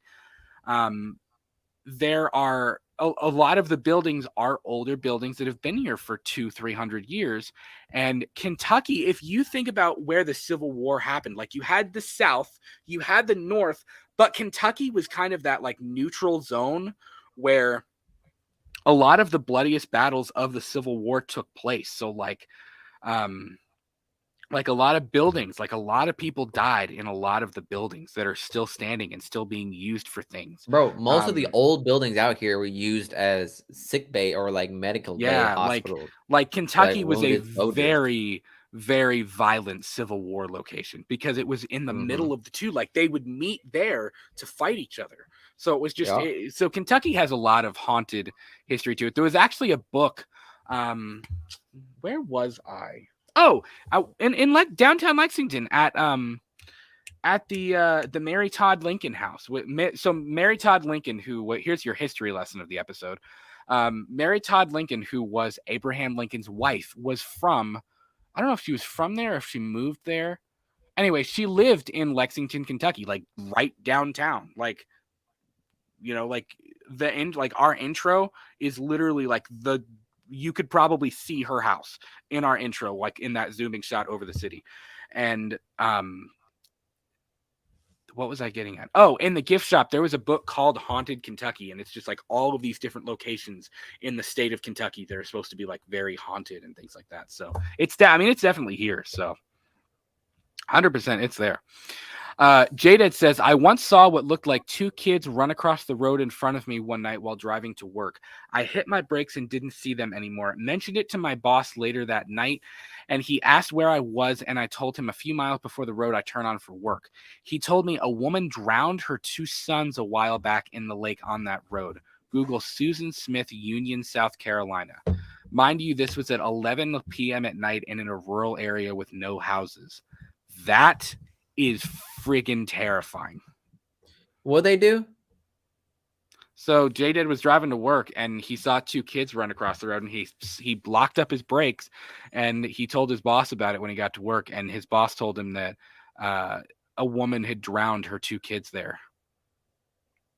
And J-Dad saw why is that a word trip? Why is that the thing? What is up? Like, I've heard that in Kentucky. That there's stories of that in like fucking back at home in El Salvador. Like there's stories like that everywhere about parents killing their kids. Yeah, like mothers drowning their kids. Like I'm just like, why is that? Like, what the fuck is this shit? It was in Shutter Island. Like, what the fuck? What is this shit? I've heard this story so many times, and it's like, Jesus Christ, what's going on with these mothers? Oh, by the way, if my mom is still here, Shutter Island, that was another one that she said. I remember my parents going on a date night to that one time, and they were like, did they hate it? They came back and they were like, that is maybe the worst movie I've ever seen. Yeah, I believe it. I wasn't that wild about it, honestly. I remember my brothers and cousins used to scare me all the time because we used to live like in like the countryside of Kentucky and like the Horace Park area of Kentucky, like, back in like, close to where Bourbon County used to be. And we would drive down these areas and they'd find like a fucking pond, and they'd look at me. This is back when I was like a fearful kid, and they'd be like, hey, you see that pond right there? Hey, there's a story. This woman drowned her two kids right there. And I'd be like, really? And just because I was a little bitch back then. But yeah, I used to like, they could just say that shit. So I guess I believed it all the way to now. Now that I think about it, that's just trauma, but whatever, I guess. Yeah. Rosalia, you're so sweet. She said, oh, Brad, your wife, Julia, is pretty. She sure is, man. Thank you so much. That's so nice of you. Jaded says, just Google Susan Smith. There's a lot of weird stuff happened at that lake. I found out later. Changed my outlook on stuff like that. Yeah, that's interesting too. You know what? This is a weird, I'm thinking about the lake and the water thing. Like, I have, like, again, I'm from Florida. I've always had this like crazy fascination with the ocean. And like, I know a lot of people are very scared of the ocean. I think there's a phobia, like there's a name for that. Thalassophobia. Yeah, something like, I don't know. Thalassophobia. Wingardium Leviosaphobia. I don't know, whatever it is, but whatever phobia that is, like, yeah. A lot of people are really, really terrified of the ocean. I've always thought it was really interesting and really fascinating, and I think it's cool. You want to talk like a place that's seen some stuff, though? Think about how much history is in the ocean. Like how much dark history, like legit. I mean, think about that. How many ships have sank? How many people have died in the ocean? That's a dark thought. Mathematically, it's probable because, I mean, we're like 70-80% fucking water. So I know, but how many tragedies have been at the ocean? Like that's a very heavy thought. I know, right? Like one day I was just on my Apple Watch and we were on a cruise ship and accidentally dropped my watch in the ocean. Like, it's fucking tragic.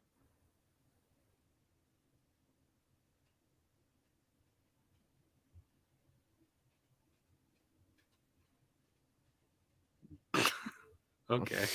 That was strange. It's like that guy. Okay. Okay. That big. Yeah, my mom said Shutter Island worse than Paranormal Activity. Yeah, I don't know. I like Paranormal Activity way more than that. Yeah, my mom said Susan Smith drowned them in 1994. Crazy friggin' people, man. J-Dead, thanks, bud. Thanks for that backhanded compliment. He said, agreed, Rosa. Brad married up for sure. 10 out of 10. Solid. Thanks. That's I appreciate funny. that. Thanks. That's funny. Thanks. Team Brulia. That's what Sierra is calling me and Julia and our unborn child, Brulia. That's the name as of right now. So we don't know a gender yet. So that's what's going on. Are you guys gonna wait? Or are you just gonna do like a whole like celebratory thing? Oh, I can't. He's gonna burn down a forest trying to get the gender of it. I know. I'm gonna start a forest fire in Tennessee. No. Yeah. Listen, Scott. What's your NSA guy's name? Travis. Trent. No, Trent. It's Trent. Trent. First of all, I'm sorry we keep forgetting your name. Miguel and I are convinced that we have an NSA look, if you don't want us agent. to forget your name, just say something, okay? Miguel and I are convinced Say some that in the we have comments. an NSA agent listening in. He's assigned to Let's Talk Movies, and he hears everything we say. And like in 2 seconds, like the SWAT teams and like FBI agents are gonna come like busting up in our house. But yeah, Trent, I'm sorry we keep forgetting your name, and also I'm not actually going to start a forest fire. That actually happened though. If you remember that wasn't it the big Gatlinburg forest fire from like 4 or 5 years ago? That started with the gender reveal. There was a couple that starts fire. There was a gender reveal party that started like a massive forest fire in Tennessee. That was actually like really bad. Ooh, that's interesting. J-Dad, check this out. So my mom said Susan Smith is up for parole next year, and she's one of the faces featured in the opening credits of Criminal Minds. That's pretty cool. I mean, it's not cool, but I used to watch that show. It's going. By the way, they're bringing back Criminal Minds. They're doing like a revival of it with like the original cast, which is cool. That was a good show. I'm not a big crime show. I have the hiccups. Where's El Dorado? Not a big Texas, I think. Okay, that's where it went. That's where it happened. El Dorado fire sparked by gender reveal. No. Ugh. No. Yeah, it says El Dorado fire sparked by gender reveal party has grown more than 210. Bro, we talk about movies. How the fuck did we get this far? I have no idea. Is it the one on is it the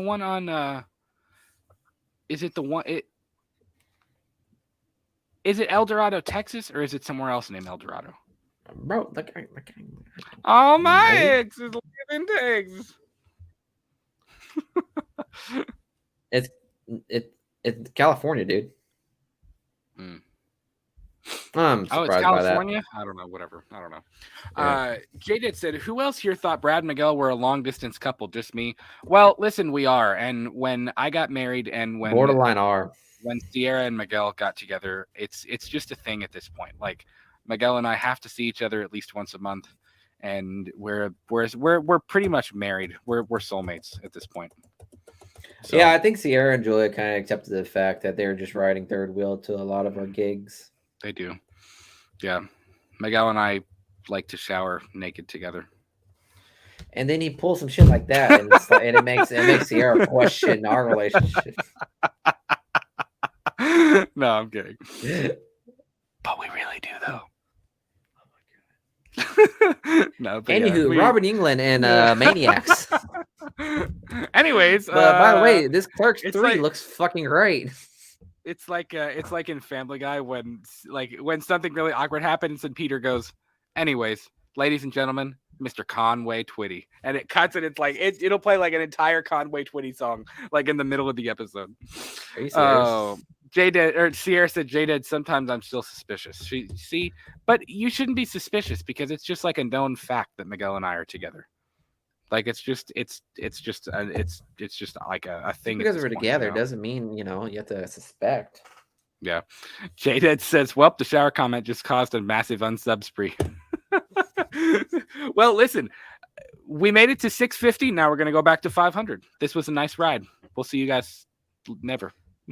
It's been a nice ride. Oh, man. Almost an hour and 30 minutes. We're about 35 seconds. Well, 25. I can't do math. I failed math in high school.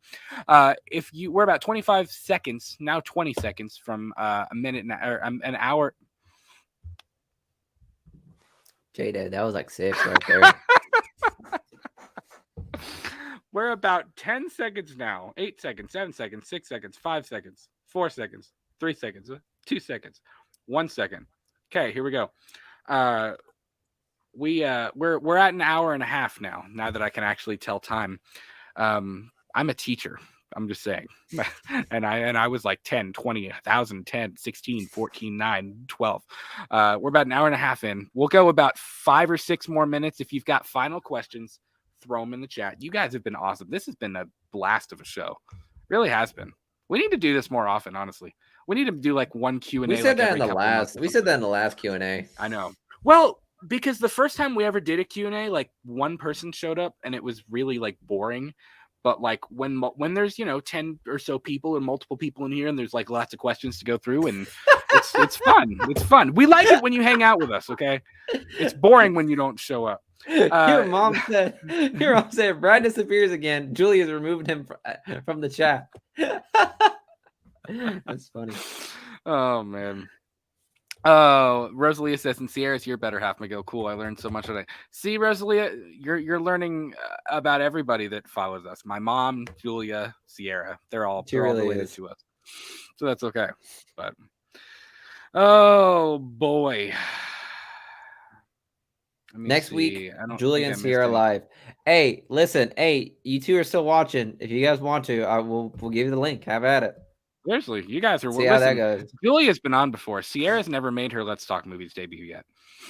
We're waiting on that. We are waiting on that. I need it to happen. We'll do a fun one. Julia was on a Pixar movie. I think we did our first. Bro, that was like episode like 5 or something like that. It was pretty early. It was pretty early. It was like our top Pixar movies, and that one was like 3 hours too. Because we had to decide. We had to choose all 3 of our 5 top 5 Pixar movies. And you know how long that shit lasts. Yeah. J-Dad, see you, man. He said it's been fun as always, everybody. I got to get ready for 3rd. Congrats, guys, on 650. You guys will hit more than that soon enough. My favorite YouTube channel by far. Much love, buddy.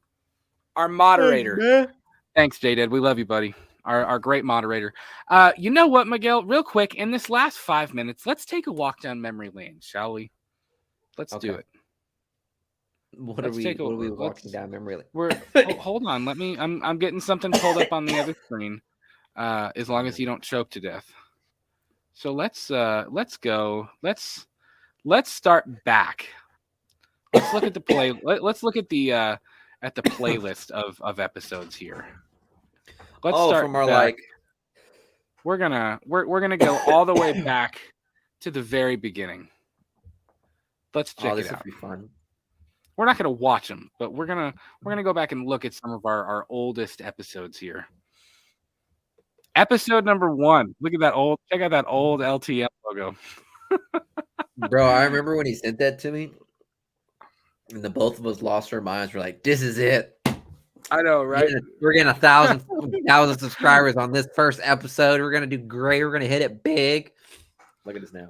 We were also really nervous, and I was like half drunk because I had done we had both drank a little bit before, so that we weren't nervous about it. We were like, "Hello, I'm Brad." Like we were nervous about the entire thing and about like what we were talking about.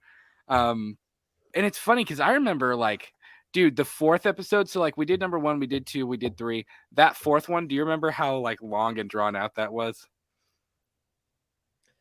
The 4th one? We didn't do our most anticipated, like our top 10 most anticipated. We talked about like every single movie that was supposed to come out last year. And it was just like, it was so daunting. That was the one where we did it together on the couch. The Spielberg. Yeah, it was. The Spielberg one. Spielberg, yeah, we did. Yeah. That was a fun one. Future of the movie theater. That was a good one. Pixar debate. Like that that was the Pixar debate was where Julia joined us.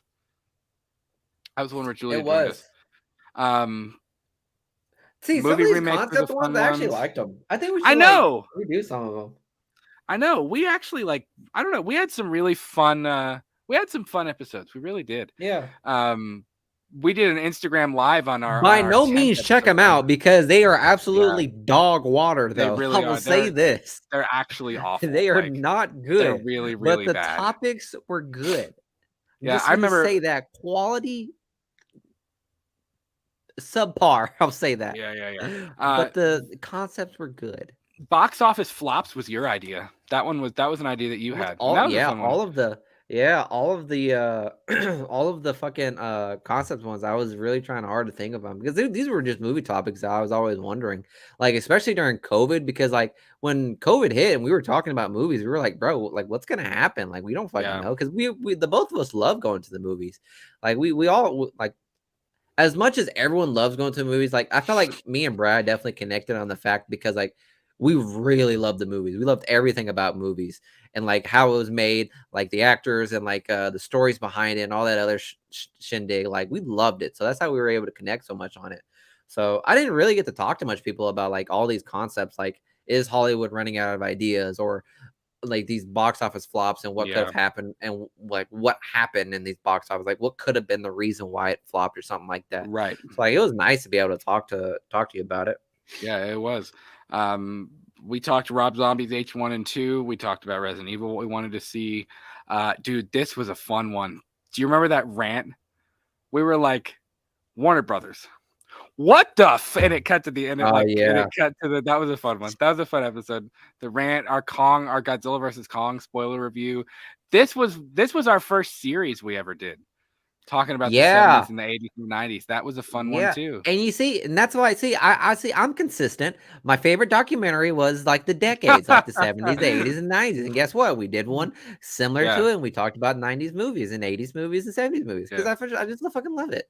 Even the thumbnails are kind of cool, like that, like the thumbnails represent like that, like the 70s and the 80s and the 90s in that thing. Yeah. This is our Zombies, the episode of The Living Dead, our 21st episode. That is, believe it or not, I don't even think that was live.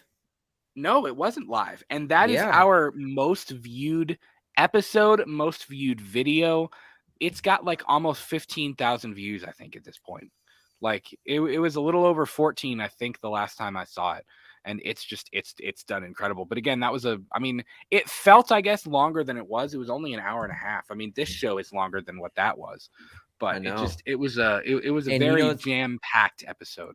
There was a lot of information. What's so great about that was the fact that we thought of it like literally, like I shit you not, it was like a couple hours before the movie started, before the show started. Yeah, and it was Brad really good, texted me. He was like, bro, what are we gonna talk about? And I was like, well, you talked about zombies. You talked about how you want to talk about zombies. So let's just talk about zombies then, I guess. Yeah. So then that's how we planned it. We also talked It's Me, Billy. I remember when It's Me, Billy came out, we talked about Black Christmas and we talked about It's Me, Billy. And I remember I went camping the night after we did that review, or the night that review dropped, or that episode dropped. And I remember I had tagged Dave McRae and Bruce Dale, and I was camping, and like my one bar, like the one time the entire weekend that I went camping, I had service. I looked and I had a text from Miguel, and it was like, Dave McRae commented on our video. And I was like, I don't have service. I can't look at it. So I waited like 24 hours and then finally looked at my phone, and he was like, gentlemen, that was quite the review. And I was like, gentlemen, like, that was awesome. So we've had some fun ones, man. We really have. Like, we've first time ever having JT on. Talking The Walking Dead, talking horror. This was the first no, that was not the first live we ever did. That was the first like actual live show that we ever did. It really was. We did do the Spider-Man No Way Home first trailer reaction live. But this was the first. I think we were still on the fence with it. Yeah, because we were like, I don't know, do we want to do this like live? Do we want to switch to something like what exactly do we want to do? But Yeah, we had some really fun shows in here, man. We really did. The Halloween Kills review was only episode 45. Yeah. That's it. Good Lord. I feel like that was ages ago. It's weird because I look back through some of these old episodes and I'm like, this feels like so long ago, but at the same time, like 66 was the Will Smith slap. like we're 40 episodes past the Will Smith slap? Really? Yeah. Like that doesn't seem possible. Like the Multiverse of Madness stuff. I don't know. It's pretty crazy. Black Phone, the Batgirl cancellation, like I don't know, man. And of course, here we are right now at 92. So it's been a ride, man. And every single person that is that just Let's Talk Movies? Yeah, that's just this show. That's not that's not the yeah, that's not we've done. Listen, if we would count every single live show or every single recorded episode that we've ever done of any show, because you have to remember we had Let's Talk Movies, then we had Let's Talk Movies and Let's Talk Movie News, which was its own thing, which is like old and retro. When I look at it now, I look at that and I'm like, that was fun too. You know what I mean? That was definitely CNN. It's one of the, it really was. But it's one of those things where it's like we outgrew that though. You know what I mean? Like we've evolved. We just outgrew the need to do a movie news show because we talk about movie news on this show anyways. So it's like, why, you know, that was back when we were doing like what you said before about like the standalone topic episodes and things like that. So, but we just outgrew that. But yeah, man, it's been a ride. It's definitely been a ride. And then when we had the Purely and Simply Evil idea, which I like that better than I like Let's Talk Movie News. I mean, that's been a blast, and I think people have really enjoyed that. And seriously, like we're about to start to wrap up this show. When we wrap this up, go to our channel, click on the brand new, it's scheduled. This is your tease of the new Purely and Simply Evil logo. So Oktoberfest kicks off on Friday, and the very first piece of content that is coming for Oktoberfest is the brand new intro for Purely and Simply Evil. And it is maybe the best thing I've ever edited for the channel. Like it's going to be amazing. So as soon as you get off of this live stream, click the notification bell, which we never ask anybody to do, but click it for that so that you're reminded when that premieres on Friday. Smash that fucking like button too. Because I'm really excited for that too. So yeah. Again, I don't know how YouTubers do that. I feel like an idiot every time I say smash that like button or ding that notification bell. I don't know. Couldn't do it. But he says it all the time. I didn't know we don't listen. We've made it a point not to consciously say, "Hey, hit the really like, do whatever." Like we like before the show starts, we both tell each other, we're like, "Don't say it." Not necessarily. It's just like we just don't do it anymore. You know what I mean? Yeah. But my mom said, "Final question of the night." Again, Rosalia, you are too sweet, man. Thank you so much. Really appreciate that. Miguel is like, listen, Miguel is like my brother and my wife or my husband, like in like one thing. And again, there you go, saying some out of pocket Kentucky shit right there. What the fuck? Oh man. She switched to my dad's phone now. She said, "When are you going to see Elvis and Top Gun?" I know Miguel saw Top I will see Elvis like fucking tonight if I need to. But Top Gun, I've already seen that like twice. Probably, yeah, I've seen it twice. Fully. I do want to see them both. I just have to find time to go see it. There's a lot of movies that I don't know. That's one thing that I've found really challenging about having the channel is there's so movies that I want movies that I want to see, so many movies that I want to see, but like it's hard to like I have to find the time to like go to a theater to see it or to watch it at home. Like it's hard to do that. I'm like 2 episodes behind on She-Hulk right now on Disney Plus. Like it's hard. That's been a challenge of doing this. Is like it's hard to keep up with every single movie that comes out. But I do want to see them. I haven't forgotten that comes out. Yeah, it's really hard. And then Darkness of Evil. What's going on, man? No worries. We're actually about to start wrapping up. He says, "Hey, sorry I'm late. I was watching Cobra Kai. I hope you've been having fun, my dude." So listen. I think that's going to do it for us. Episode number 92 We are on the road to 100. Oktoberfest starts Friday. The new the new logos, the new branding, the new look of the channel drops tomorrow night at 8 p.m. I am going to update Twitter and Instagram at We Talk the Movies. I am going to update the banner and the logos on YouTube. Everything's getting a new look for Oktoberfest. Then Thursday night, we've got a little surprise for you, dropping at 8 o'clock. And then on Friday is when actual Oktoberfest begins again with that brand new Purely and Simply Evil intro, opening credit sequence, whatever you want to call it, dropping at 8 p.m. When you get off of here, go click the notification bell for that, because you're not going to want to miss it. It's going to be a blast. So I'm really looking forward to sharing all of this with you guys, because it's to the point now, like once we finalized our like tentative schedule for what we're doing for Oktoberfest, it's to the point now where it's like, okay, we can just focus on the content and focus on the fun part. You know what I mean? So it's really exciting. And then again, Saturday night, we are going to watch Halloween 1978 live here on the channel. Again, can't show it on the literally on the show, but we're going to do it as a watch along style. So you guys are amazing. Miguel, final thoughts, dude. Hey, look, guys, we appreciate you guys still sticking around to watch us. We love every single second of it.